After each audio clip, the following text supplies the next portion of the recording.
5 साल की नेहा अपनी माँ शारदा के साथ रहती थी। नेहा और उसकी माँ बहुत ही गरीब थे। नेहा की माँ दूसरों के घरों में झाड़ू पोछा करती थी। नेहा के पिता 2 साल पहले एक लंबी बीमारी के कारण दुनिया को अलविदा कह चुके थे। तब से नेहा अपनी माँ के साथ अकेली रहा करती थी। नेहा के घर में 2 छोटे बर्तन और एक दुर्गा माता की मिट्टी की मूर्त के अलावा कुछ भी नहीं था। नेहा और उसकी माँ शारदा रोज दुर्गा माता की पूजा करते और नेहा अपनी तोतली आवाज में दुर्गा माता की आरती गाती। जय अम्बे गौरी मैया जय मंगल मूर्ति, तुमको निश दिन ध्यावत, मैया जी को निश दिन ध्यावत, हरि ब्रह्मा शिवरी जय अम्बे गौरी। मांग सिंदूर बिराजत, टीको मृग मद को, उज्ज्वल से दो नैना, चंद्र बदननी को, जय अम्बे गौरी, जय अम्बे गौरी, मैया जय मंगल मूर्ति। पूजा खत्म होने के बाद, नेहा बेटी ये ले माता का प्रसाद। माँ, हम रोज दुर्गा माता की पूजा क्यों करते हैं? क्योंकि दुर्गा माता पूरे संसार की माता है, वो हम सबकी माता है। तो क्या वो आपकी भी माँ है? हाँ नेहा बेटी, वो मेरी भी माँ है और तुम्हारी भी माँ है। लेकिन मेरी माँ तो आप हो ना? शारदा हंसते हुए नेहा से बोली। दुर्गा माता जगत जननी है, वो इस संसार में रहने वाले सभी प्राणियों की माँ है। तो फिर वो हमारे साथ क्यों नहीं रहती? नेहा बेटी, दुर्गा माता तो हमारे साथ ही हैं, बस वो हमें दिखाई नहीं देती हैं। जिस दिन हम उन्हें अपनी भक्ति से प्रसन्न कर लेंगे, उस दिन वो हमें दिखाई भी देने लगेंगी। नेहा बेटी, अब बाकी बातें बाद में करेंगे, अभी मुझे काम पर जाना है। तू अपना ख्याल रखना और समय पर खाना खा लेना। ठीक है माँ, आप काम पर जाओ, आप मेरी फिक्र बिल्कुल मत करना, क्योंकि जगत जननी दुर्गा माता मेरे साथ है। नेहा के भोलेपन पर शारदा हंस देती है और काम पर चली जाती है। सब कुछ ऐसे ही चल रहा था।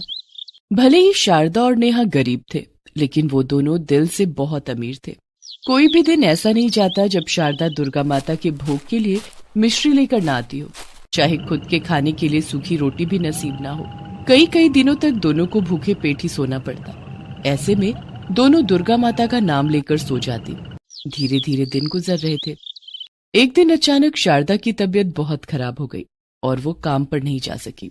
उसने नेहा को अपने पास बुलाकर कहा, नेहा बेटी, आज मेरी तबीयत बहुत खराब है, तू दुर्गा माता की पूजा अकेले ही कर ले। कोई बात नहीं माँ, आप आराम करो, मैं दुर्गा माता की पूजा कर लूंगी। नेहा अकेले ही दुर्गा माता की पूजा करने लगी और दुर्गा माता के सामने विनती करने लगी। हे दुर्गा माता, आप तो सबकी माँ हो ना, मेरी माँ की भी माँ हो, आप मेरी माँ को जल्दी ठीक कर दो। लेकिन नियति को कुछ और ही मंजूर था। शारदा की तबीयत दिन पर दिन खराब होती चली गई और एक दिन शारदा सोकर ही नहीं उठी। उस दिन नेहा ने उसे बहुत जगाने की कोशिश की। माँ, माँ उठो ना माँ, देखो सूरज निकल आया है, दुर्गा माता की आरती नहीं सुनोगी? लेकिन शारदा तो हमेशा के लिए सो चुकी थी। जब शारदा काफी देर तक नहीं उठी, तब नेहा डर के मारे जोर जोर से रोने लगी। उसके रोने की आवाज सुनकर आस पड़ोस के लोग वहां जमा हो गए। उन्होंने शारदा का दाह संस्कार कर दिया। शारदा के जाने के बाद अब नेहा घर में बिल्कुल अकेली हो गई थी। उसे शारदा की बहुत याद आ रही थी। घर में खाने के लिए भी कुछ नहीं था। माँ को खोने का दुख और जोरों की लगी भूख दोनों नेहा को बेचैन कर रहे थे। रोती हुई नेहा घर में रखी दुर्गा माता की मूर्ति के पास जाकर बोली, हे दुर्गा माता, आपने मेरी माँ को अपने पास बुला लिया, अब मेरा इस दुनिया में क्या काम, मुझे भी अपने पास बुला लो, या तो आप मेरे पास आ जाओ, आप तो संसार की माँ हो ना। तभी नेहा को अपनी माँ शारदा की कही हुई बात याद आती है। नेहा बेटा, दुर्गा माता तो हमारे साथ ही हैं, बस वो हमें दिखाई नहीं देती हैं। जिस दिन हम उन्हें अपनी भक्ति से प्रसन्न कर लेंगे, उस दिन वो हमें दिखाई भी देने लगेंगी।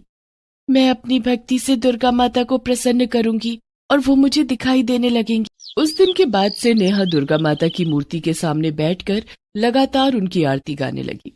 धीरे धीरे करके कुछ दिन बीत गए। लेकिन नेहा अपनी जगह से टस से मस नहीं हुई। वो कई दिनों से भूखी थी, लेकिन शायद दुर्गा माता को देखने की चाहत में उसकी भूख कहीं गायब हो गई थी। कई दिन बीत गए। नेहा ने अन्न का एक दाना भी अपने मुंह में नहीं लिया था और लगातार दुर्गा आरती गाए जा रही थी। जय अम्बे गौरी मैया जय मंगल मूर्ति, तुमको निश दिन ध्यावत हरि ब्रह्मा शिवरी।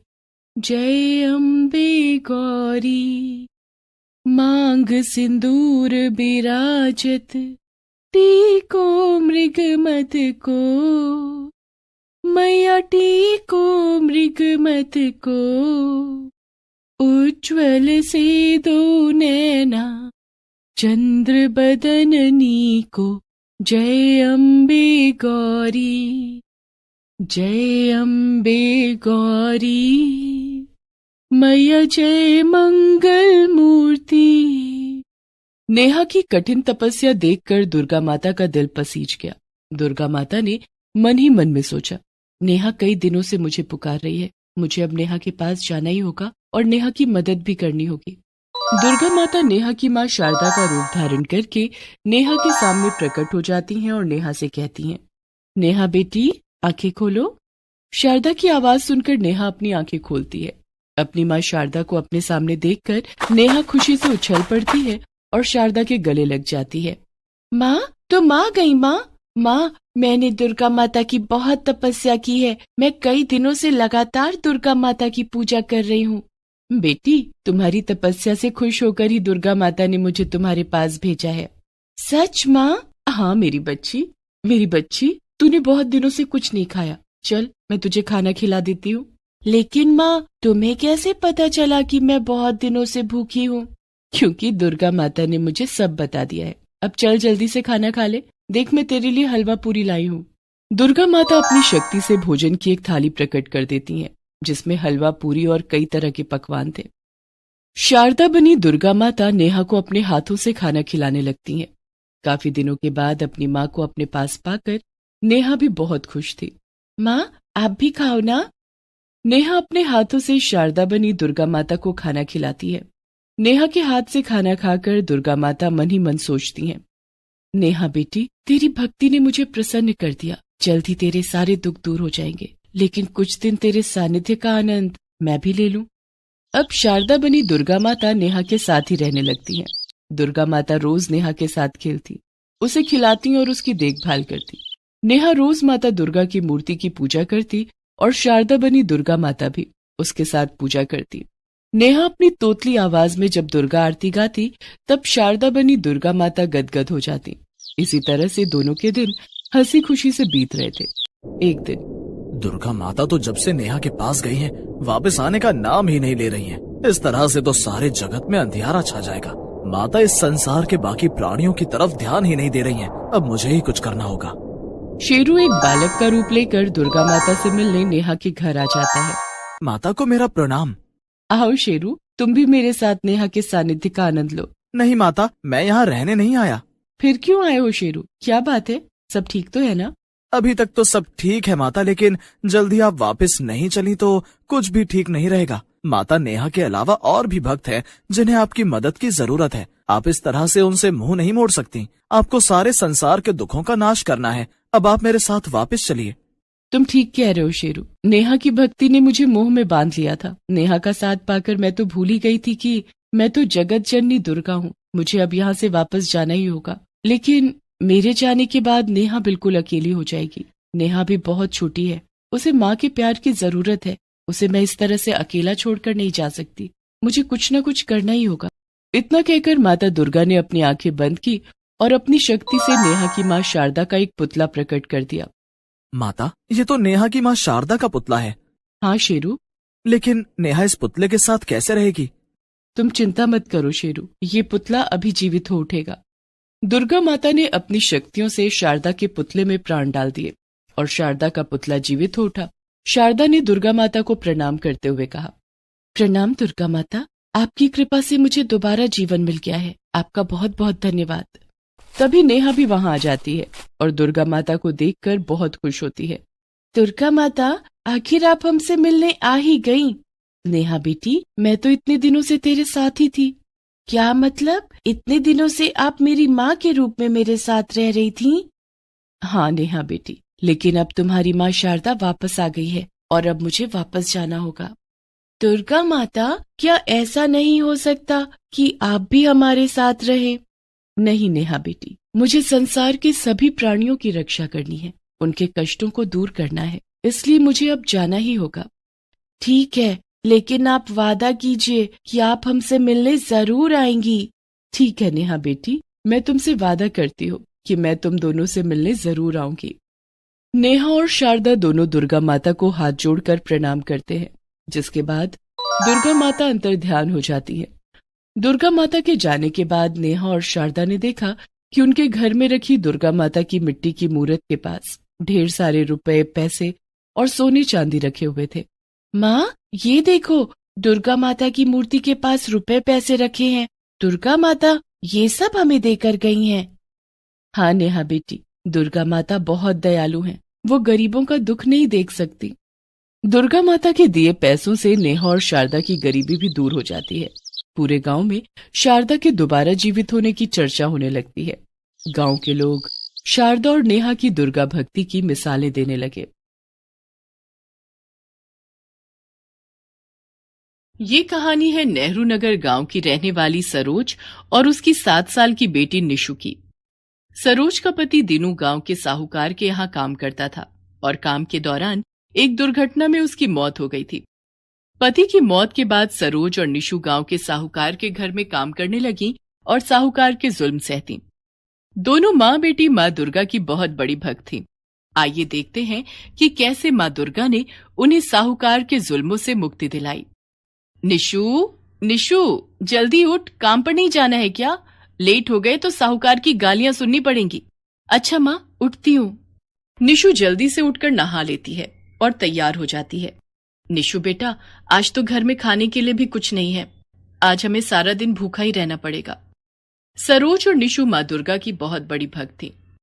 कोई बात नहीं माँ, माँ दुर्गा के आशीर्वाद से हमें भूख का एहसास ही नहीं होगा। सरोज और निशु आंखें बंद करके हाथ जोड़कर माँ दुर्गा की पूजा करने लगती हैं। हे माँ दुर्गा, आप तो अपने सभी भक्तों की मदद करती हो, हमारी मदद कब करोगी? सरोज और निशु इतने गरीब थे कि उनके पास माँ दुर्गा की एक प्रतिमा खरीदने के लिए भी पैसे नहीं थे, लेकिन फिर भी दोनों रोज हाथ जोड़कर माँ दुर्गा का ध्यान करते और उनसे प्रार्थना करते थे। पूजा करके सरोज और निशु काम पर चले जाते हैं। रास्ते में, माँ आज तो हम लेट हो गए, साहूकार फिर मारेगा। माँ, आखिर हमें कब तक साहूकार की गुलामी सहनी पड़ेगी? निशु बेटा, दुर्गा माँ सब देख रही हैं, उन्हें तो सब पता है। सही समय आने पर वो हमें साहूकार के जुल्मों से मुक्ति जरूर दिलाएंगी। बातें करते हुए दोनों साहूकार के घर पहुंचे। आ गए तुम दोनों, आज पूरे 20 मिनट लेट आए हो। तुम लोगों को समय की कीमत का अंदाजा तो है नहीं। और इतना कहकर साहूकार सरोज को डंडे से मारने लगता है। सरोज को काफी चोट लग जाती है। सरोज की ये हालत देखकर निशु रोने लगती है। साहूकार जी, माँ को मत मारो, मारना है तो मुझे मारो, माँ मेरी वजह से ही लेट हुई है। अच्छा, तो ये तेरी गलती है। इतना कहकर साहूकार निशु को डंडे से मारने लगता है। सरोज साहूकार के पैरों पर गिर जाती है और गिड़गिड़ाने लग जाती है। माफ कर दो साहूकार जी, हम आगे से लेट नहीं होंगे, मेरी बच्ची को मत मारो। साहूकार निशु को छोड़ देता है। एक तो तेरे पति ने उधार ले रखा था, उसे चुकाए बिना ही मर गया। उसके बदले में तुम्हारे अलावा और कौन काम करेगा? लेकिन तुम लोग भी कामचोर हो। चलो अब काम पर लगो।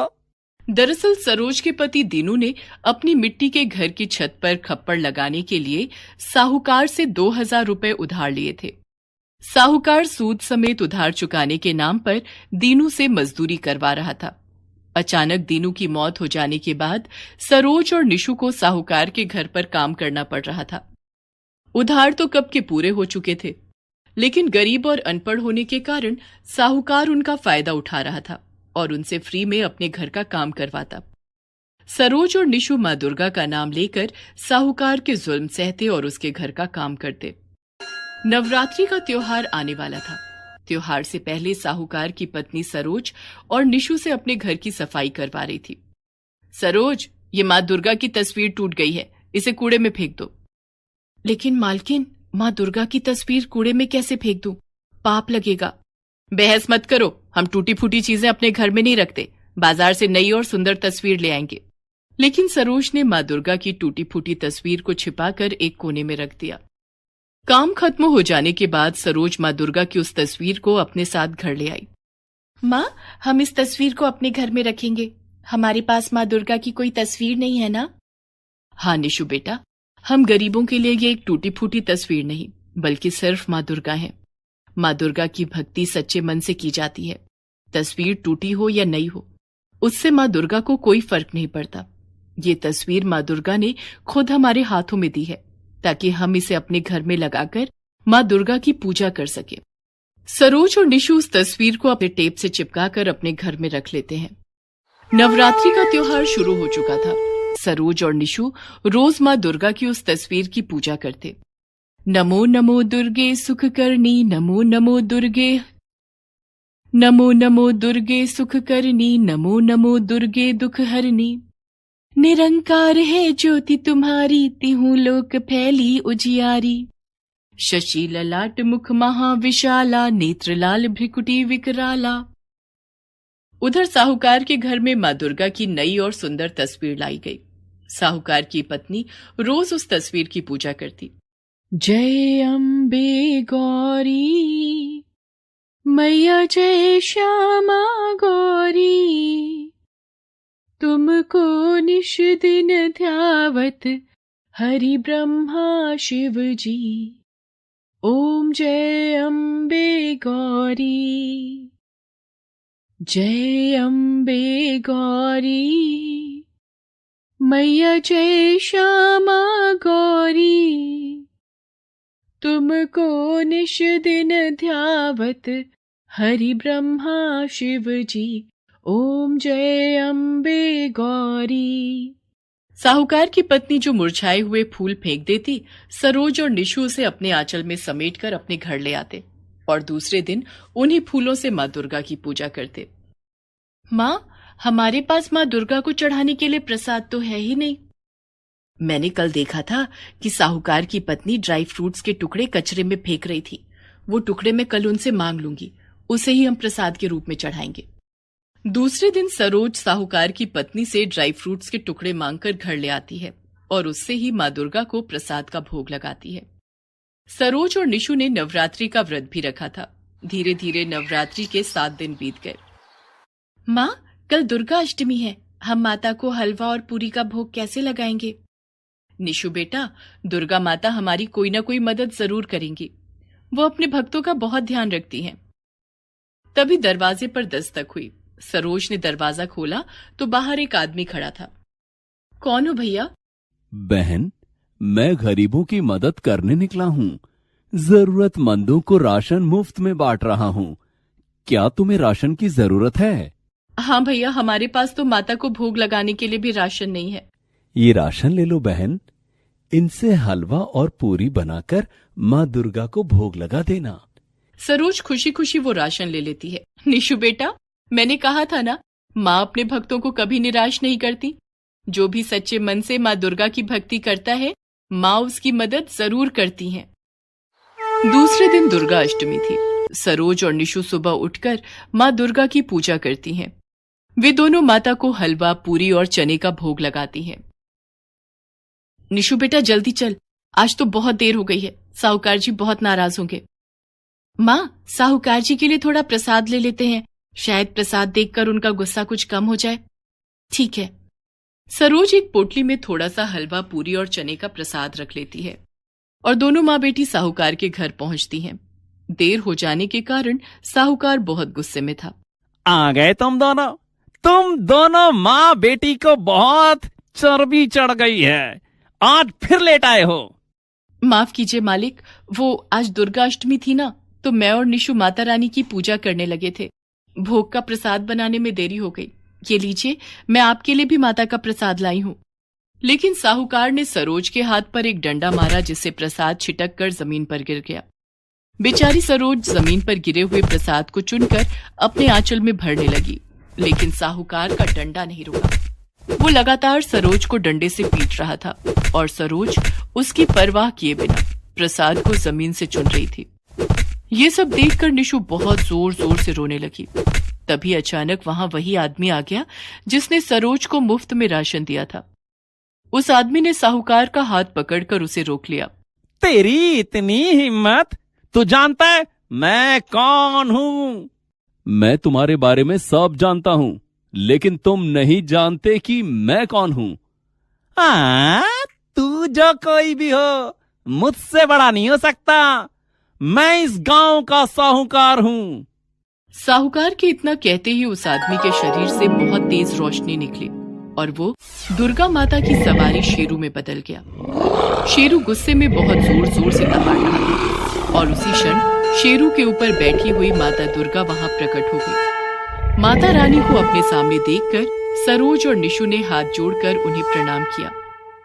नीच साहूकार, तेरा वध करने के लिए तो मेरा शेरू ही काफी है। तेरे पापों का घड़ा भर चुका है, अब तुझे मरना ही होगा। साहूकार माता रानी के सामने गिड़गिड़ाने लगता है, लेकिन तभी शेरू उछलकर साहूकार पर हमला कर देता है। ये देखकर सरोज और निशु हाथ जोड़कर माता रानी से साहूकार को माफ करने के लिए दया की भीख मांगने लगती हैं। माँ, साहूकार को माफ कर दो, इनकी तरफ से हम आपसे माफी मांगते हैं। माता रानी के आदेश से शेर साहूकार को छोड़ देता है। नीच साहूकार, तू जिन पर रोज जुल्म करता था, आज वही तेरे लिए दया की भीख मांग रही है। तेरी भक्ति सिर्फ एक दिखावा है, लेकिन सरोज और निशु की भक्ति ही सच्ची भक्ति है, जिसने आज मुझे यहां आने पर विवश कर दिया। माता रानी सरोज और निशु को आशीर्वाद देती हैं। तुम दोनों ने मेरी सच्ची भक्ति की है। तुम दोनों के दुख भरे दिन आज से समाप्त हो जाएंगे। इतना कहकर माता रानी अंतर्ध्यान हो जाती हैं। सरोज और निशु अपने घर आ जाती हैं। निशु सरोज के घाव को पानी से धोती है। माँ, बहुत दर्द हो रहा है ना? अरे कैसा दर्द? माता रानी को सामने देखकर तो मेरे सारे दुख दर्द गायब हो गए। माँ, जमीन पर गिरे हुए जो प्रसाद तुमने अपने आंचल में बांधे थे, वो दो ना। बड़ी भूख लग रही है, उसे ही खा लूंगी। लेकिन वो तो जमीन पर गिर गए थे बेटा।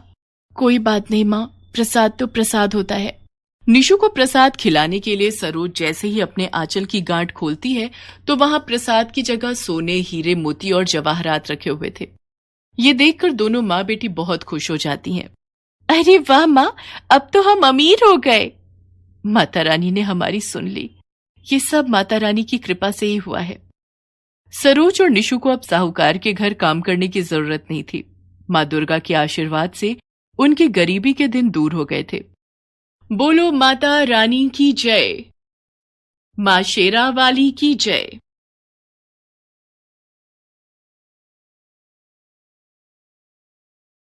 चंदन नगर गांव में आरती अपने पिता सूरज के साथ रहती थी।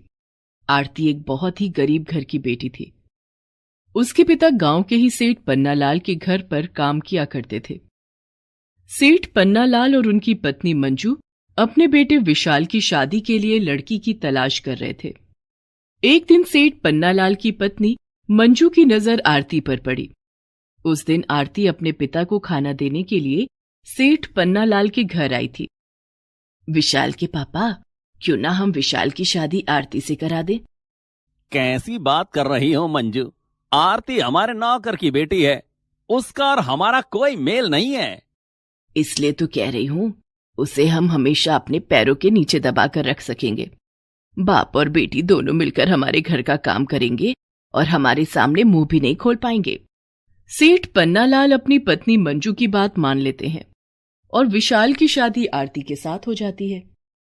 नौकर की बेटी होने के कारण उससे घर में कोई सीधे मुंह बात नहीं करता था। उसके साथ घर की बहू जैसा नहीं, बल्कि नौकरों जैसा ही व्यवहार होता था। विशाल भी आरती से कभी प्यार से बात नहीं करता था। आरती, आरती, कहाँ हो तुम? जी आई। मेरा कोट कहाँ रखा है? कितनी बार कहा है मेरी चीजों को अपने गंदे हाथों से मत छुआ करो। तुम्हें मेरी बात समझ में नहीं आती? मुझे पापा के साथ काम पर निकलना है। अरे तुम क्या समझोगी पैसे कैसे कमाए जाते हैं? लाखों का बिजनेस है हमारा, समय पर काम पर जाना होता है। आरती दौड़ी दौड़ी विशाल के सामने आती है। पति की जली कटी बातें सुनकर आरती की आंखों में आंसू आ जाते हैं। अपनी साड़ी के आंचल से अपना आंसू पोंछते हुए आरती अलमारी से कोट निकालकर विशाल को दे देती है। ये लीजिए जी, अलमारी में ही रखा हुआ था। हाँ हाँ ठीक है, ज्यादा जबान चलाने की जरूरत नहीं है। तभी आरती की सास मंजू ने आवाज लगाई, आरती आरती, अरे कहाँ मर गई महारानी? जी माँ जी। टेबल पर से जूठे बर्तन कौन हटाएगा? तेरा बाप। जल्दी से यहां से साफ कर और दोपहर का खाना बना। जी माँ जी, अभी करती हूँ। बेचारी आरती इसी तरह से अपने दिन गुजार रही थी। आरती की हालत देखकर उसके पिता सूरज ने उसे समझाया, आरती बेटा, तू उदास मत हो। तेरे ससुराल वाले अमीर लोग हैं। देखना, जब कुछ ही दिनों में तेरी गोद भर जाएगी तब तेरे ससुराल वाले तुझे बहुत प्यार करेंगे। जैसे ही तेरे खानदान का वारिस आएगा, तेरी जिंदगी में भी खुशियां आ जाएंगी। पिता की बात सुनकर आरती को थोड़ी राहत मिलती और वो मां बनने के सपने देखा करती। लेकिन आरती के सपने को जैसे किसी की नजर लग गई। एक एक करके शादी के 7 साल बीत गए, लेकिन ना तो आरती की गोद हरी हुई और ना ही उसके ससुराल वालों के जुल्म कम हुए। अब तो आरती के सास ससुर और पति सब उसे दिन रात बांझ होने का ताना देने लगे। आरती के लिए उसका बांझ होना किसी श्राप से कम न था। अरे ओ करमचली, तुझे अपने घर की बहू बनाकर हमने बहुत बड़ी गलती कर दी। ना तो घर संभाल सकती है और ना हमारे खानदान को एक चिराग दे पाई। अब तो गांव के लोगों ने भी हमारे घर आना जाना छोड़ दिया है। माँ जी, इसमें मेरी क्या गलती है? तेरी ही गलती है। तू बांझ है, बांझ। हमारे घर का कलंक है तू। अरे भाग्यवान, इसे कोसने से क्या फायदा है? ये तो किसी काम की नहीं है। हम इस तरह अपने बेटे की जिंदगी बर्बाद होते नहीं देख सकते। क्यों ना हम विशाल की दूसरी शादी कर दें? तभी विशाल वहां आ जाता है और अपने माता पिता से कहता है, उसकी जरूरत नहीं है पिताजी। क्यों जरूरत नहीं है बेटे? क्या तुझे इस घर में औलाद की कमी नहीं खलती? पिताजी, वो मैं अपनी दोस्त रीना से बहुत प्यार करता हूं। हम लोग काम के सिलसिले में शहर में एक दूसरे से मिले थे और अब वो मेरे बच्चे की मां बनने वाली है। आप लोग कहें तो मैं रीना को गांव ले आऊं? अरे वाह, हमारा पोता आने वाला है। हाँ हाँ बेटा, तू जाकर उसे यहाँ ले आ। हम धूमधाम से तेरी शादी रीना से करवा देंगे। ये सब सुनते ही आरती के पैरों तले जमीन खिसक जाती है। उसकी तो जैसे दुनिया ही लुट गई। ऐसे समय में उसे दुर्गा माँ के अलावा और कोई सहारा न था। वो रोती हुई माता रानी के मंदिर में गई। हे माता रानी, मैंने ऐसा कौन सा पाप किया था जिसकी मुझे इतनी बड़ी सजा मिल रही है? माँ, आपने मुझे बांझ क्यों बनाया? मुझे संतान का सुख क्यों नहीं दिया? आज मेरी कोई औलाद होती तो मेरा पति दूसरी शादी करने के बारे में भी नहीं सोचता। माँ, मुझे इस संकट से उबारो। माँ। आरती का रोना सुनकर मंदिर में पूजा करने आई एक वृद्ध महिला ने आरती से कहा, बेटी, मैंने तेरी सारी बातें सुन ली हैं। तू माता रानी के दरबार में आई है। माता रानी जरूर तेरी मदद करेंगी।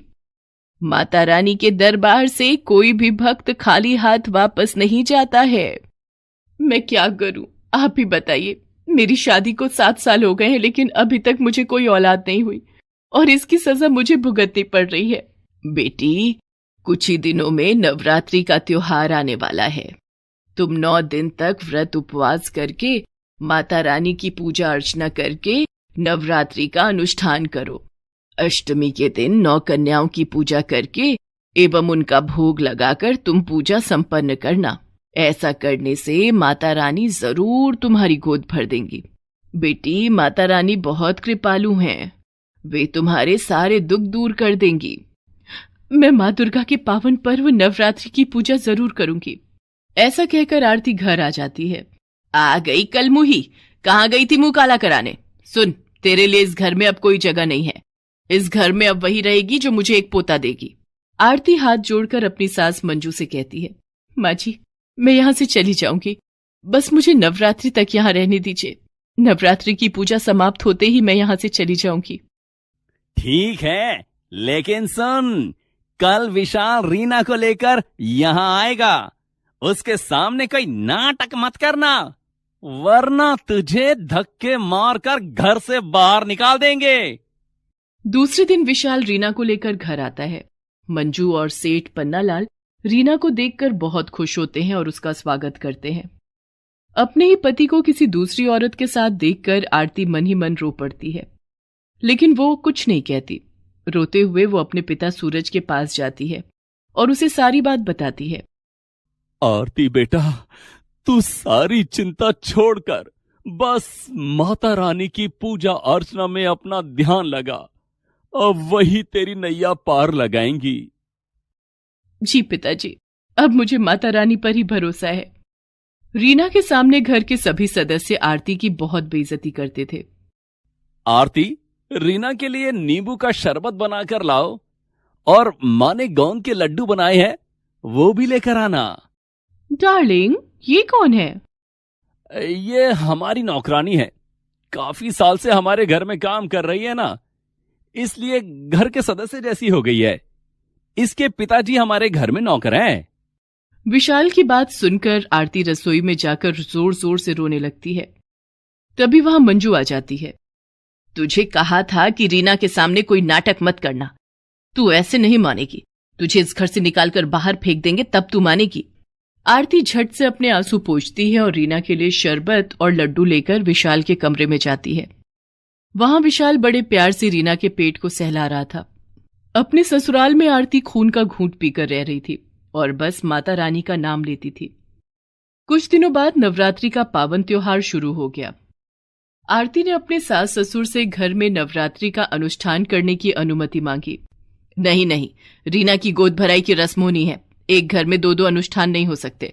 तुम कहीं और जाकर अपना ये नाटक करो। आरती के सास ससुर उसे घर में नवरात्रि की पूजा करने के लिए मना कर देते हैं, जिसके बाद आरती अपने पिता सूरज की झोपड़ी में नवरात्रि पूजा करने लगती है। आरती ने अपनी झोपड़ी में देवी दुर्गा की प्रतिमा की स्थापना की और व्रत उपवास करके पूरे विधि विधान से माता रानी की पूजा अर्चना की। जय अम्बे गौरी मैया, जय श्यामा गौरी, तुमको निश दिन ध्यावत हरि ब्रह्मा शिवरी। जय अम्बे गौरी, मांग सिंदूर बिराजत, टीको मृग मद को मैया, टीको मृग मद को। उज्ज्वल से दो नैना, उज्ज्वल से दो नैना, चंद्र बदननी को। जय अम्बे गौरी, कनक समान कलेवर, रक्तांबर राजे मैया, रक्तांबर राजे। रक्त पुष्प गलमाला, रक्त पुष्प गलमाला, कंठन पर साजे। जय अम्बे गौरी। अष्टमी के दिन आरती ने प्रसाद बनाया और कंचकों की पूजा की और उन्हें भोग लगाया। इधर आरती के ससुराल में रीना की गोद भराई की रस्म की तैयारी हो रही थी। रीना अपने कमरे में तैयार हो रही थी, तभी विशाल वहां आता है। रीना किसी से फोन पर बात कर रही थी। तुम चिंता मत करो डार्लिंग, गोद भराई की रस्म में मुझे जितने गहने मिलेंगे मैं वो सब लेकर तुम्हारे पास कल ही आ जाऊंगी। और मैंने तो यहाँ की तिजोरी की चाबियां भी हथिया ली हैं। विशाल के माता पिता ने पोते के आने की खुशी में तिजोरी की चाबी मुझे दे दी है। बहुत जल्द मैं सारे सामान के साथ तुम्हारी बाहों में रहूंगी। विशाल रीना की सारी बातें सुन लेता है। ये तुम किससे बात कर रही हो रीना? विशाल को सामने देखकर रीना हड़बड़ा जाती है और उसके हाथ से फोन छूटकर नीचे गिर जाता है। विशाल वो फोन उठा लेता है। फोन के उस तरफ से किसी दूसरे आदमी की आवाज आ रही थी। हेलो हेलो रीना, क्या हुआ? तुम चुप क्यों हो गई? तुम कल आ रही हो ना? विशाल फोन काट देता है और अपने पिता सेठ पन्नालाल और मां मंजू को सारी बात बताता है। हे भगवान, हम बर्बाद होने से बच गए। उधर मंजू का अलग ही रोना था।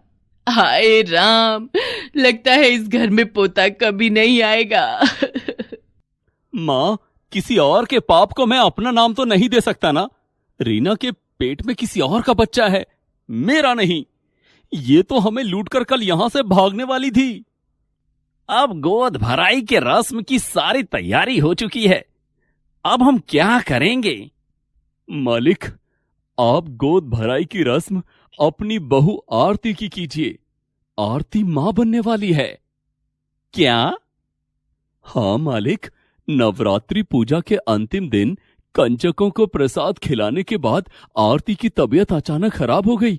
मैं वैद्य जी को बुला कर लाया। मैंने सोचा था शायद उपवास के कारण आरती की तबीयत बिगड़ गई होगी, लेकिन बधाई हो सूरज, तुम्हारी बेटी मां बनने वाली है। आरती 1 महीने के गर्भ से है। ये सब नवरात्रि पूजा और माता रानी की कृपा से हुआ है मालिक। सूरज की बात सुनकर मंजू ने आरती को गले से लगा लिया।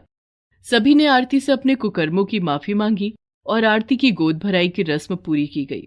विशाल ने पुलिस बुलाकर रीना को हवालात भेज दिया और 8 महीने बाद माता रानी की कृपा से आरती ने एक सुंदर सी बेटी को जन्म दिया। बोलो माता रानी की जय, शेरा वाली की जय, पहाड़ा वाली की जय।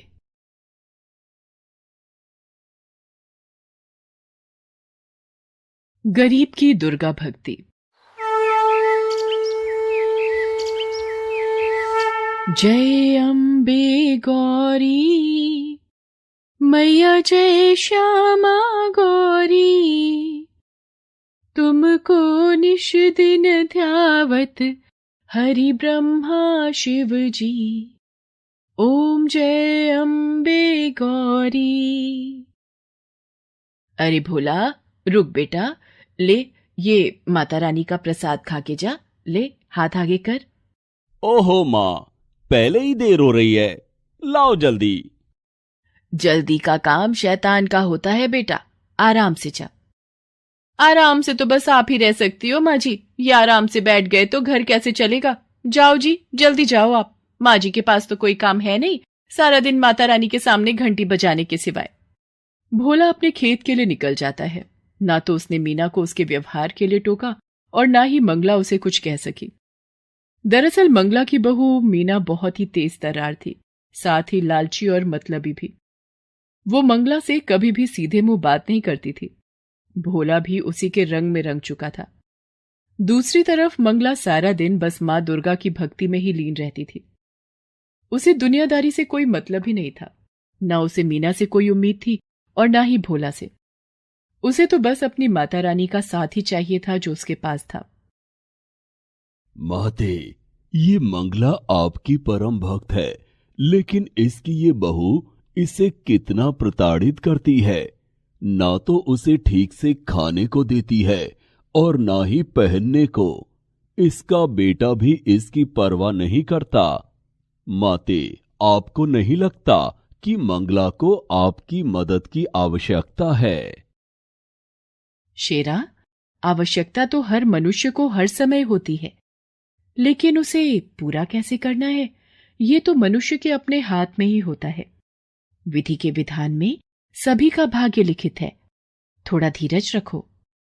जैसे मंगला के मन में मां दुर्गा बसी हुई थी, ठीक वैसे ही मां दुर्गा भी मंगला से बहुत प्रेम करती थी। लेकिन फिर भी अभी मंगला को बहुत कुछ सहना था। मीना बेटी, कल से नवरात्रे शुरू हो रहे हैं, तो माता रानी की पूजा का सामान चाहिए था और मेरे व्रत भी होंगे तो। माँ जी, देखिए, आपको व्रत रखने हैं तो शौक से रखिए, लेकिन एक बात साफ साफ सुन लीजिए, आपके लिए फल मेवा और ये पूजा का इतना महंगा सामान लाने के लिए पैसे नहीं है हमारे पास। सब कुछ तो आपके सामने ही है। पता नहीं फिर भी आपको कुछ दिखता क्यों नहीं। ले देके एक खेती तो है हमारे पास। बड़ी मुश्किल से इस बार चने की फसल कुछ ठीक ठाक हुई है, वो भी अभी पूरी तरह से तैयार नहीं है। अब आप ही बताइए कि पहले घर के जरूरी खर्च देखें या आपके ये सब नाटक। इतना कहकर मीना वहां से चली गई। मंगला ने बड़ी उम्मीद भरी नजरों से भोला की तरफ देखा, लेकिन भोला ने भी उसकी उम्मीदों को पल भर में तोड़ दिया। माँ, मीना ठीक ही तो कह रही है। वैसे भी तुम्हारा हर दिन तो माता रानी के नाम से ही शुरू होता है और उन्हीं के नाम के साथ खत्म भी होता है। तो फिर ये नवरात्रि पर व्रत रखने से क्या खास हो जाएगा? खामखा तुम्हारी तबीयत बिगड़ जाएगी और फिर डॉक्टर की फीस और दवाइयों पर फालतू खर्च, ये सब बड़ा भारी पड़ जाएगा माँ। मंगला फिर कुछ न कह सकी, लेकिन वो उदास जरूर थी। उसने तो सोचा था कि इस नवरात्रि पर वो माता रानी का नया मंदिर बनवाएगी, लेकिन यहां तो पूजा का सामान ही नहीं आ पा रहा था। वो उदास होकर माता रानी के सामने गई और हाथ जोड़कर बोली, मां, मेरे बच्चों को क्षमा करना। ये नादान है, पर मैं जानती हूं कि आप अपने इस भक्त की मदद जरूर करेंगी। इतना कहकर मंगला रोने लगी। दूसरी तरफ मीना के दिमाग में नई खिचड़ी पकने लगी थी। सुनो जी, मैं क्या बोल रही थी, अपने खेत की फसल बस तैयार ही होने वाली है, तो किसी को तो उसकी रखवाली करनी ही होगी। हाँ, तो मैं रहता तो हूं सारा दिन खेत में। देखा, भूल गए ना, कल हम दोनों को मेरे मायके चलना है पूरे 1 हफ्ते के लिए। मेरे इकलौते भाई की शादी है, तो जब आप यहां नहीं रहेंगे तो खेत का ख्याल कौन रखेगा? हाँ, ये तो मुश्किल हो गई। ऐसा करते हैं, तुम अकेली चली जाओ शादी में, मैं रुक जाता हूं यहीं। अरे ना ना, आप नहीं चलोगे तो अच्छा लगेगा क्या? और वैसे भी मैंने शादी के लिए सारी तैयारियां कर ली हैं। आपके लिए और अपने लिए नए कपड़े भी खरीद लिए हैं। ये देखिए, शादी की हर रस्म के लिए अलग अलग कपड़े खरीदे हैं मैंने, तो शादी में तो जाना ही है हम दोनों को। तो फिर खेत खेत को कौन देखेगा? माँ जी है ना, वो रखवाली कर लेंगी खेत की। माँ, लेकिन वो कैसे? वो सारा दिन खेत पर करेंगी क्या? वही जो यहाँ घर पर करती हैं। खेत के कोने में जो एक छप्पर है, वही सारा इंतजाम कर देंगे। उनकी माता रानी की मूर्ति भी ले जाकर रख देंगे वहीं पर। वैसे भी माँ जी के नवरात्रि के व्रत चल रहे हैं, तो उनके खाने पीने की चिंता तो है नहीं। जैसे यहाँ रहने वाली थी, वैसे ही वहां रह लेंगी। साथ में खेत की रखवाली भी हो जाएगी। लेकिन क्या क्या ये ठीक रहेगा? बिल्कुल ठीक रहेगा जी। अब तुम ज्यादा मत सोचो, हमें कल ही निकलना है, तो ऐसा करो, आज शाम को ही माँ जी को जाकर वहां छोड़ाओ। भोला एक बार भी मंगला से उसकी मर्जी पूछता तक नहीं, और उसे उसके सामान के साथ खेत में छोड़ आता है। अच्छा माँ, चलता हूं, तुम आराम से रहना और हम 1 हफ्ते में लौट आएंगे, ठीक है? हाँ बेटा, तू मेरी चिंता मत कर। जा, आराम से जाना और बहू का भी ख्याल रखना। मंगला जानती थी कि अब उसे अपनी आगे की जिंदगी उसी छप्पर के नीचे बितानी थी, क्योंकि वो मीना के लिए सिर्फ एक बोझ थी, जिसे उसने खेत की रखवाली के बहाने उतार दिया था। इस सब के बाद भी मंगला दुखी नहीं थी, क्योंकि उसकी माता रानी तो अब भी उसके साथ ही थी। शेरा, कितने दिन हो गए धरती पर विचरण किए हुए, चलो आज चलते हैं। मां दुर्गा की बात मानकर उनका शेर अपना रूप बदलकर एक बालक का रूप धारण कर लेता है, और मां दुर्गा स्वयं उसकी माता का स्वरूप लेकर धरती पर आती है। वो शेरा के साथ मंगला के गांव में ही आती हैं। चलते चलते वे दोनों भोला के खेत के पास रुकते हैं, जहां मंगला अपने छप्पर के नीचे मां दुर्गा की भक्ति में लीन थी। माते, ये तो मंगला है। इतनी तेज धूप में ये यहां क्या कर रही है? हाँ शेरा, ये मंगला ही है। इसे इसके बेटे बहू ने यहाँ बेसहारा छोड़ दिया है। ओह, ये तो बिल्कुल अच्छा नहीं किया उन्होंने।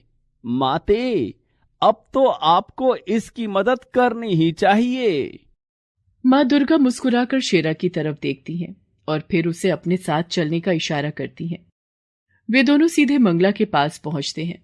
फिर माँ दुर्गा मंगला से कहती हैं, माता जी प्रणाम, मेरा नाम दुर्गा है और ये मेरा बेटा है। इसे बहुत भूख लगी है। हमारा घर यहाँ से काफी दूर है, पहुंचते पहुंचते शाम हो जाएगी। अगर आपकी आज्ञा हो तो क्या हम आपके खेत से कुछ चने ले सकते हैं? बस मेरे बच्चे का पेट भर जाए, इतने ही लेंगे, आपकी बड़ी कृपा होगी। नहीं, तुम नहीं ले सकते। क्या कहा? हम नहीं ले सकते? लेकिन लेकिन मुझे बहुत भूख लगी है, बस थोड़े से दे दीजिए ना। बेटा, कच्चे चने ले भी लोगे तो भला उन्हें खाओगे कैसे? तुम दोनों यहीं रुको, मैं खुद जाकर चने लाती हूँ और फिर अपने चूल्हे पर उन्हें भूनकर तुम्हें देती हूँ। फिर देखना क्या स्वाद आता है। मंगला उन दोनों को वहीं बिठाकर खुद चने लेने के लिए खेत में चली जाती है और अपनी झोली में ढेर सारे चने लेकर वापस लौटती है। आप रहने दीजिए, अब इन्हें भूनिए मत, मेरा बेटा ऐसे ही खा लेगा। कमाल करती हो बेटी, ऐसे कैसे खा लेगा कच्चे चने? मैंने कहा ना, तुम बस कुछ देर रुको। बेटी, मुझ बुढ़िया के पास और तो कुछ है नहीं, बस जो कर सकती हूँ वो तो करने दो, मुझे अच्छा लगेगा। वैसे भी माता रानी के नवरात्रे चल रहे हैं और पता नहीं मैं कंजक पूजन कर भी पाऊंगी या नहीं।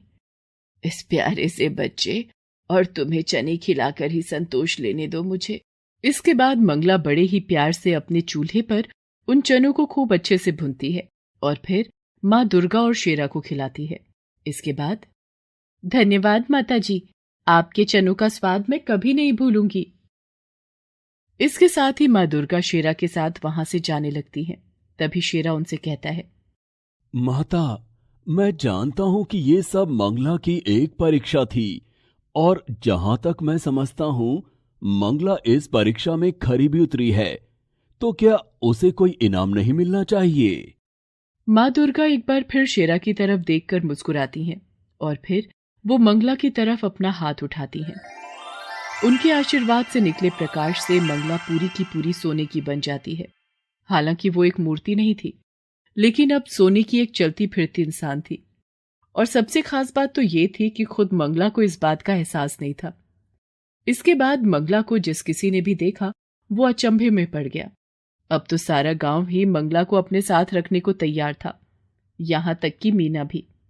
माँ जी, चलिए घर चलिए हमारे साथ, अब आपको यहाँ रहने की कोई जरूरत नहीं, मैं आपकी खूब सेवा करूंगी। नहीं बहू, तुम्हें परेशान होने की जरूरत नहीं है, अब तो पूरा गांव मुझे रखने को तैयार है। अरे ऐसे कैसे, आप किसी के भी साथ चली जाएंगी? माँ जी, हम आपके सगे हैं, हमसे ज्यादा प्यार आपको कौन करेगा भला? और वैसे भी माँ जी, सबको आपसे बस सोना चाहिए, आपकी तो यहाँ किसी को नहीं पड़ी। हाँ बहू, तुम्हारी ये बात तो बिल्कुल सच है, इसीलिए मैंने तय किया है कि मैं किसी के साथ नहीं जाऊंगी, अपनी माता रानी के साथ यहीं रहूंगी हमेशा।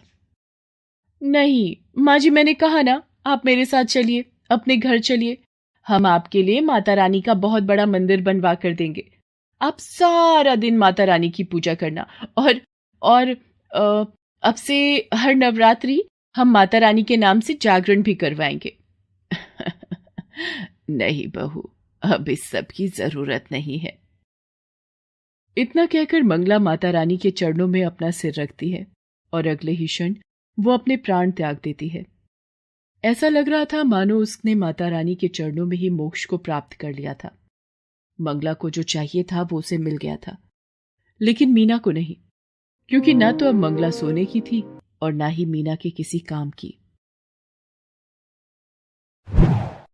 Please subscribe this channel. गरीब बांझ बहू की नवरात्रि।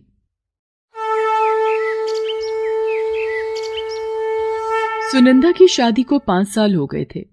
शादी के इन 5 सालों में बहुत कुछ बदला। अगर कुछ नहीं बदला तो वो था सुनंदा का नसीब। पैदा होने के साथ ही वो अपने पिता के लिए एक बोझ के सिवाय कुछ नहीं थी। स्कूल जाकर पढ़ाई लिखाई करने की इच्छा उसे मन में ही दबानी पड़ी। सिलाई कढ़ाई में मन लग गया तो पिता ने उसकी शादी का फरमान सुना दिया।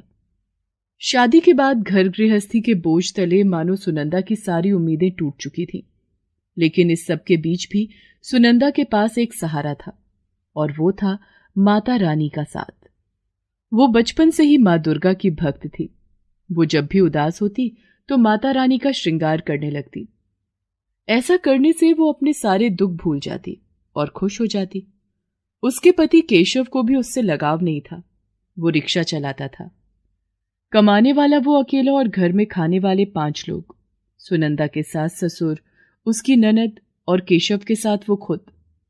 तो कई बार केशव अपनी खींच भी सुनंदा पर ही उतार दिया करता था। ये लीजिए पानी। आथू, क्या है ये? क्या उबाल कर लाई है क्या? इतना गर्म पानी? जी वो इतनी गर्मी पड़ रही है ना, तो इसीलिए पानी रखे रखे गर्म हो गया। क्यों? वो जो मिट्टी का घड़ा था अपने घर में, उसे अपने मायके दे आई क्या? सिर्फ घड़ा होने से क्या होता है बेटा, उसमें नियम से पानी भी भर कर रखना होता है। और इस सालसन से कहाँ हो सकेगा इतना बड़ा काम। तू ठहर जा बेटा, मैं अभी भर देती हूँ। माँ जी वो घड़ा नहीं है। हैं? नहीं है का क्या मतलब? कहाँ गया वो? क्या सच में दे आई अपने मायके? माँ जी वो कल पड़ोस के बच्चे जब यहाँ खेलने आए थे तो उन्हीं से टूट गया था वो। हे भगवान, अब बताओ, एक ही तो घड़ा था घर में, सारी गर्मियां उसी के सहारे तो कटती थी, वो भी तुड़वा दिया इसने। लेकिन मेरी एक बात समझ में नहीं आती, ये पड़ोस के बच्चे हमारे घर में खेलने क्यों आते हैं? इनके अपने घर भी तो हैं, वहां क्यों नहीं खेलते? और हमारे घर में तो कोई बच्चा भी नहीं है जो उसके साथ खेलने आते हों। हाय बेटा, यही तो रोना है। तेरे बाबूजी और मेरे तो कान तरस गए बच्चे की किलकारी सुनने को, लेकिन जब नसीब ही फूटे हों तो करें भी तो क्या। बेटा मैं ही बुला लेती हूं उन बच्चों को, उन्हें देख के ही मन बहलाना पड़ता है अब तो। इतना कहकर सुनंदा की सास प्रेमलता अपना सिर पकड़कर बैठ जाती है। केशव उसके पास जाता है और कहता है, मां, तुम परेशान मत हो, अब तुम ही बताओ क्या करूं मैं? कितने डॉक्टर, कितने वैद्य, सबको तो दिखा दिया इसे। लगता है मेरी किस्मत में औलाद का सुख है ही नहीं। नहीं, ऐसा मत बोल बेटा। देख, मैंने तुझे पहले भी कई बार समझाया, अब फिर से कह रही हूं, ये करम जली तो तुझे बच्चा दे नहीं सकेगी। बेटा ये बांझ है बांझ। मेरी मान तो तू दूसरी शादी कर ले। वो मेरी सहेली है ना कांता, वो तो आज भी अपनी बेटी हमें देने को तैयार है। माँ जी ये आप क्या कह रही हैं? मेरे होते हुए ये दूसरी शादी कैसे कर सकते हैं? मैं ऐसा नहीं होने दूंगी, ये गलत है। सुनंदा की बात सुनकर केशव फौरन अपनी जगह से उठता है और सुनंदा के गाल पर एक जोरदार तमाचा जड़ देता है। तेरी इतनी हिम्मत कि तू मां से ऊंची आवाज में बात करे? गलती मेरी ही है, मुझे मां की बात पहले ही मान लेनी चाहिए थी। मां, तुम कांता मौसी से बात कर लो, मैं तैयार हूं शादी के लिए। अब बस बहुत हो गया, इस मनुष्य की शक्ल और नहीं देखनी मुझे भी। नहीं, ऐसा मत कीजिए, मुझे मत छोड़िए, मैं कहाँ जाऊंगी? कहीं भी जा, पर हमारा पीछा छोड़, समझी ना? चल अभी के अभी निकल मेरे घर से। और सुन, अगर दोबारा दिख गई ना यहां तो तुझे जिंदा गाड़ देगा मेरा बेटा, याद रखना। केशव और उसकी मां प्रेमलता सुनंदा को धक्के मारकर घर से बाहर निकाल देते हैं। सुनंदा अपने मायके जाने के बारे में सोचती है, लेकिन वो जानती थी कि वहां भी उसे कोई नहीं अपनाएगा। सुनंदा अकेली रोती हुई चली जा रही थी। अचानक उसे माता रानी का मंदिर दिखाई दिया। मंदिर को देखकर उसे याद आया, कल से तो माता रानी के नवरात्रे शुरू हो रहे हैं। मैं घर पर होती तो खूब अच्छे से माता रानी का श्रृंगार करती, लेकिन अब क्या होगा? ये सोचकर सुनंदा रोने लगती है। वहीं पास में मंदिर के पंडित जी खड़े थे। वो सुनंदा को जानते थे, क्योंकि नवरात्रि पर हर रोज वो इसी मंदिर में माता रानी की पूजा करने आया करती थी। सुनंदा को रोते देखकर पंडित जी उसके पास आए और उससे बोले, बेटी, तुम रो क्यों रही हो? क्या बात है? सुनंदा पंडित जी को सारी बात बताती है। फिर पंडित जी उससे कहते हैं, धीरज रखो बेटी, माना कि तुम्हारे साथ बहुत गलत हुआ, लेकिन तुम तो माता रानी की भक्त हो। इस मुश्किल समय में भी माता रानी तुम्हारे साथ हैं, तुम परेशान मत हो। अगर तुम चाहो तो यहां मंदिर में रह सकती हो, और वैसे भी कल से माता रानी के नवरात्रे शुरू हो रहे हैं, और तुमसे अच्छा माता रानी का श्रृंगार तो कोई कर ही नहीं सकता। पंडित जी की बातों ने जैसे सुनंदा को जीने की वजह दे दी थी। अब मंदिर का आंगन ही उसका घर बन गया। उसने पूरी श्रद्धा से नवरात्रि के व्रत रखे और पूरे मन से हर रोज माता रानी का श्रृंगार करने लगी।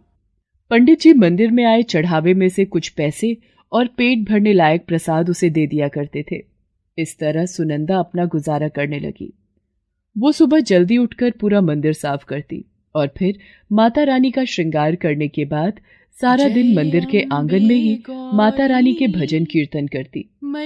मंदिर में जो भी आता उसके भजन सुनकर माता की भक्ति में खो जाता। तुमको निश दिन ध्यावत हरि ब्रह्मा शिव जी, ओम जय अम्बे गौरी, जय अम्बे गौरी, मैया जय श्यामा गौरी, तुमको निश दिन ध्यावत हरि ब्रह्मा शिव जी, ओम जय अम्बे गौरी। फिर कुछ दिनों के बाद, अरे अरे ये क्या कर रही हो सुनंदा? दीदी कल नवमी है तो कन्या पूजन की तैयारी कर रही हूँ। आप अपनी बेटी माला को समय से भेज देना, कल सुबह यही मंदिर के आंगन में ही कन्या पूजन होगा। वो सब तो ठीक है, पर ये बताओ कन्या पूजन तुम करोगी क्या? और माता रानी का प्रसाद वो भी तुम ही बनाओगी क्या? हाँ दीदी, वैसे तो हर साल पंडित जी हलवाई को बुलवाते थे, लेकिन इस बार मैंने ही उनसे मना कर दिया। अब जब मैं हूं यहाँ तो मैं अपने हाथों से माता रानी का भोग बनाऊंगी। अच्छा दीदी आप पूजा करो, मैं चलती हूँ, कल के लिए बहुत सी तैयारियां करनी है। सुनंदा वहां से चली गई और जो महिला उससे बात कर रही थी वो मंदिर के अंदर आ गई। सुनंदा से बात करने के बाद से ही उसके चेहरे के हाव भाव कुछ अलग से थे। मंदिर में उसे जैसे ही पंडित जी दिखाई दिए तो वो फौरन उनके पास गई और बोली, पंडित जी ये क्या हो रहा है यहाँ, वो भी आपके होते हुए? क्या हुआ बेटी, क्या हो रहा है यहाँ? देखिए मंदिर की साफ सफाई तक तो ठीक था।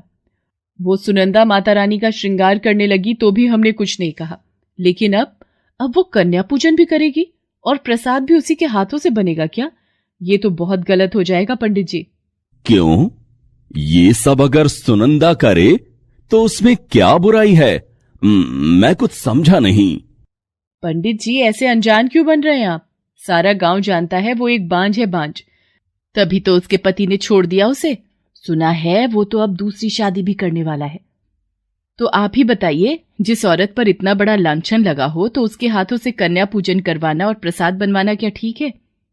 देखिए पंडित जी, अगर वो ये सब करेगी तो मैं तो अपनी माला को नहीं भेजूंगी यहाँ कन्या पूजन के लिए, फिर आप देख लेना। इतना कहकर वो महिला वहां से चली गई।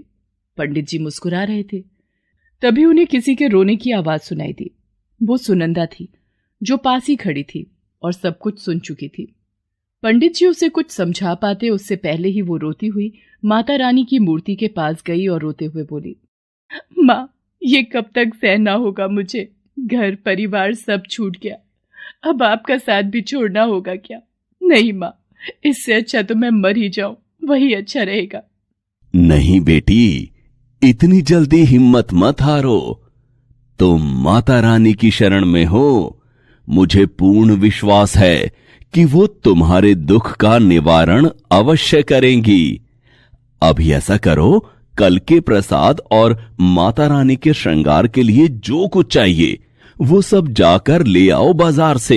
लो ये पैसे भी रख लो। लेकिन पंडित जी मैं नहीं, आप किसी और से करवा लीजिए सब कुछ।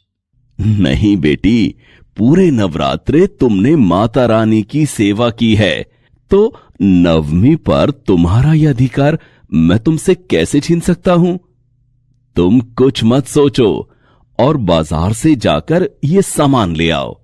बाकी सब माता रानी पर छोड़ दो, ठीक है? पंडित जी की बात मानकर सुनंदा उनसे पैसे लेकर बाजार की तरफ चल देती है। वो बाजार पहुंचने ही वाली थी कि अचानक एक जगह उसे कुछ लोगों की भीड़ दिखाई दी। उसने पास जाकर देखा तो वहां एक कार का भयंकर एक्सीडेंट हो रखा था। वहीं पास में ही एक छोटी सी बच्ची जोर जोर से रो रही थी। कोई उस बच्ची की मदद के लिए आगे नहीं आ रहा था। सुनंदा ने जैसे ही ये सब देखा तो उसने फौरन उस बच्ची को गोद में उठा लिया। फिर उसने बच्ची के माँ बाप की तरफ देखा जिनकी मौत हो चुकी थी। सुनंदा ने फौरन उस बच्ची को गले से लगा लिया और रोने लगी, लेकिन इस बार उसके आंसुओं में खुशी भी झलक रही थी, क्योंकि वो समझ गई थी कि माता रानी ने उसे अपना आशीर्वाद दे दिया है, साथ ही जीने की वजह भी। Please subscribe this channel.